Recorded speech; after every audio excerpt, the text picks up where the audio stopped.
Hello and welcome to Healthcare Unfiltered by Paras Health. I am Sukshim Sharma, your host for today, as I'm joined by Dr. Ankit Gupta, who's consultant neurosurgery at Paras Health, Panchkula. Thank you so much for joining us, sir, today. Good evening, ma'am. Thank you for this opportunity. So, since you have been doing your practice with Paras Health only, what is that one case study that it's still on your mind and which was really memorable for you? Any case study that you would like to discuss with us? In my experience in the last 2 months, I've encountered a very old patient, से कुछ 80 साल के, कुछ 85 years के, जिनमें भी हमें surgery, कुछ लोग तो उनको सर्जरी करने से मना कर देंगे कि आपकी एज बहुत एडवांस्ड है और इस एज में सर्जरी करना रिस्क फ्री नहीं है। लेकिन उन पेशेंट्स में भी हमने पेशेंट को काउंसिल करके उनसे सहमति लेते हुए उनके रिलेटिव से सर्जरी करी और मैं बड़ा खुश हूँ कि वो 2-3 केसेस जो कि 80-85 ईयर्स के भी थे जिनको सर्जरी रिक्वायर्ड थी, उनमें हमने पेशेंट को काउंसिल करते हुए और अपनी हिम्मत करते हुए सर्जरी करी उनकी, और उनकी रिकवरी काफ़ी सक्सेसफुल रही है and they are now in my follow up. So क्या ऐसा कोई एज ग्रुप होता है जिसमें आप लोग रिकमेंड करते हैं कि सर्जरी कर सकते हैं और this particular bracket can not have any surgery? उसमें मैडम हमारी थिंकिंग में बहुत चेंजेस आए हैं। पहले ज़माने में हम सोचते थे बहुत छोटे बच्चे को न्यूबॉर्न्स में सर्जरी करना बहुत रिस्की है, और वैसे ही किसी भी उम्र 80 ईयर्स से ऊपर ऑक्टोजेनेरियन में, नॉनाजेनेरियन में सर्जरी करना बहुत रिस्की है और उन केसेस में हम सर्जरी अवॉइड करते थे। लेकिन आजकल एनेस्थीसिया के ड्रग्स में भी बहुत तकनीकी एडवांसमेंट्स आई हैं, वो ड्रग्स बहुत सेफ हो गए, उनकी साइड इफेक्ट्स प्रोफाइल बहुत बेटर है। तो आजकल हम इवन न्यूबॉर्न्स से लेकर इवन 80 ईयर्स 85 ईयर्स पेशेंट्स में भी सर्जरी करने का हम अगर ज़रूरत हो तो ज़रूर करते हैं। बट ऑब्वियसली अगर पेशेंट्स को और बीमारियां हैं जैसे कि blood pressure related, diabetes related, heart related, जो कि खून पतले होने की 2-3 दवाइयाँ खा रहे हैं, उन पेशेंट्स में नॉर्मल पेशेंट्स से सर्जरी का रिस्क ज़्यादा होता ही है। उनका रिकवरी पीरियड भी normal 40 to 60 age group patient से ज़्यादा होता है। लेकिन हमें ये सब पेशेंट की लाइफ स्पैन को देखते हुए, जो हमारा पहले एवरेज एक्सपेक्टेड लाइफ स्पैन था वो 65 ईयर्स था, आज से 20-30 साल पहले। वही चीज़ आजकल हमारी इंडियन की normal average life span 77 to 80 years भी क्रॉस कर रहे हैं। तो हमें इन पेशेंट्स को सर्जरी डिनाई नहीं करनी चाहिए। With the 80 years is now the new 60, because बहुत से लोग पहले 60 years पे रिटायरमेंट सीख कर लेते थे जॉब्स में, आजकल लोग 80 years तक भी वर्क करते हैं, और हमें इन्हें कभी भी अपने नॉर्मल लाइफस्टाइल से दूर ना होते हुए नॉर्मल अपनी ज़िंदगी जीने का मौका देना चाहिए, और if they require surgery we should not avoid it.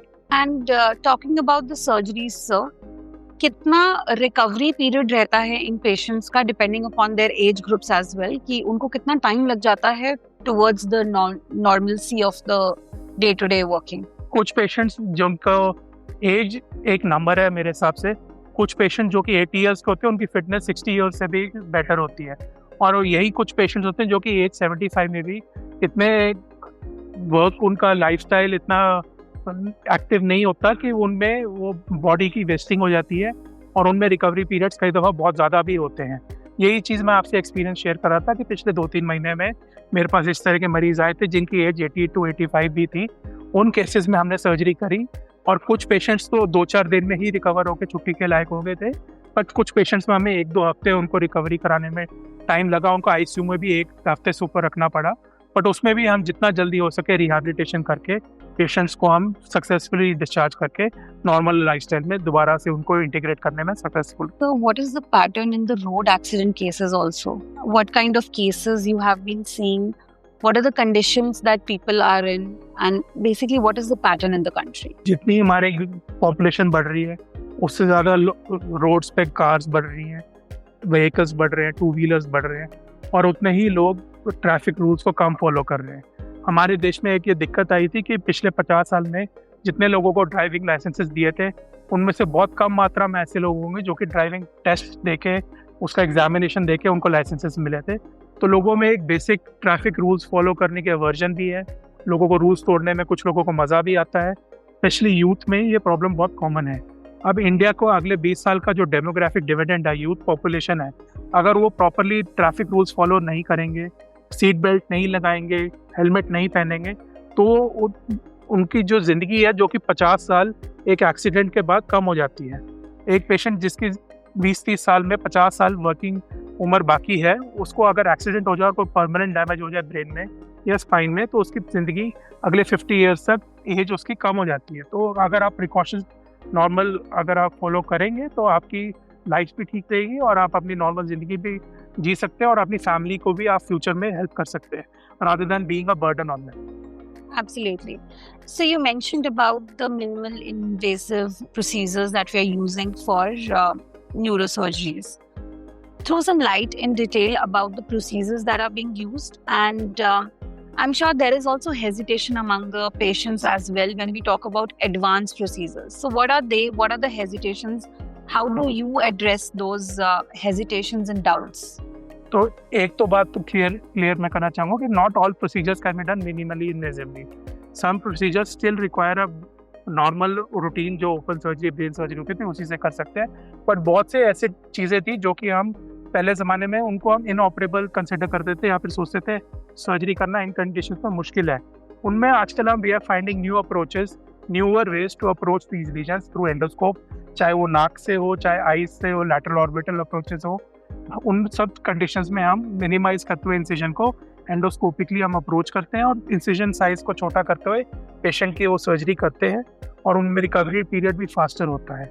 ऐसे ही स्पाइन में पहले ज़माने में हम ओपन सर्जरीज में ही करते थे, उसमें भी आजकल हमारे पास तकनीक आई है. वी यूज़ ओआर्म गाइडेंस नेविगेशन, जिसमें कि हम इंसिजन साइज को जो कि पहले 4 से 5 इंच भी होती थी उसको हम रिड्यूस करके less than 1 inch, less than 2 centimetres की इंसिजन में भी हम फिक्सेशन कर लेते हैं.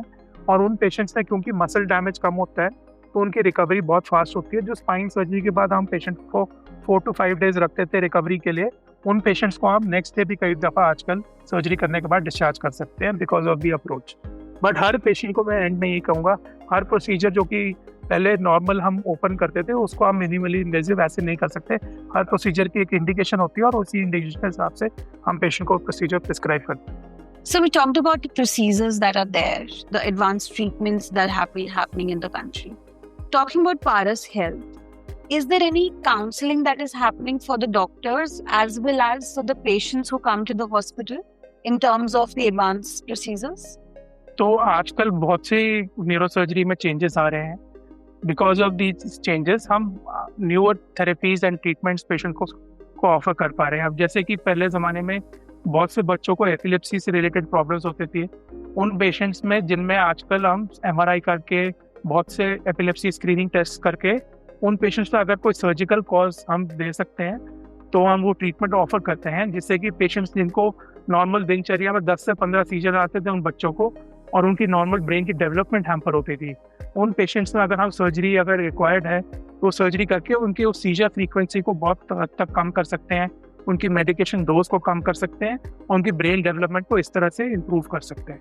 साथ ही में जैसे पहले ज़माने में पार्किंसंस डिजीज़ के बहुत से मरीज होते थे क्योंकि मेडिकल हेल्प लेते थे और मेडिकल हेल्प में सिंडोपा करके ट्रीटमेंट लेते थे और वो जो ड्रग है 2 से 4 साल यूज़ करने के बाद उस ड्रग की एफिकेसी कम हो जाती थी और पेशेंट्स को साइड इफेक्ट्स आने लगते थे. इन पेशेंट्स में भी जिनको 4-5 साल ट्रीटमेंट लेते हुए हो गए हैं, इनमें भी आजकल हम सर्जिकली एक ब्रेन में डीप ब्रेन स्टिमुलेशन सर्जरी करते हैं, जिसमें कि ब्रेन में हम एक पेसमेकर डिवाइस से लीड इलेक्ट्रोड्स डालते हैं ताकि इन पेशेंट्स का जो मेडिसिन लोड था उसको हम कम कर सकें, पेशेंट के जो साइड इफेक्ट्स थे और सिम्टम्स थे उनको इम्प्रूव कर सकें. और आप देखेंगे इन पेशेंट्स में आफ्टर दिस सर्जरी काफ़ी ड्रामेटिक इंक्रीज आता है इनकी फंक्शनिंग में और ये अपने लाइफस्टाइल में जो कि एक समय तक ऑलमोस्ट डिपेंडेंट हो जाता है अपनी फैमिली में, बहुत से पेशेंट्स दोबारा से इंडिपेंडेंट होकर अपना सेल्फ केयर दोबारा से रिज्यूम कर सकते हैं. Thank you so much, doctor. Thank you so much, Thank you. ma'am. Love the opportunity. Thank you.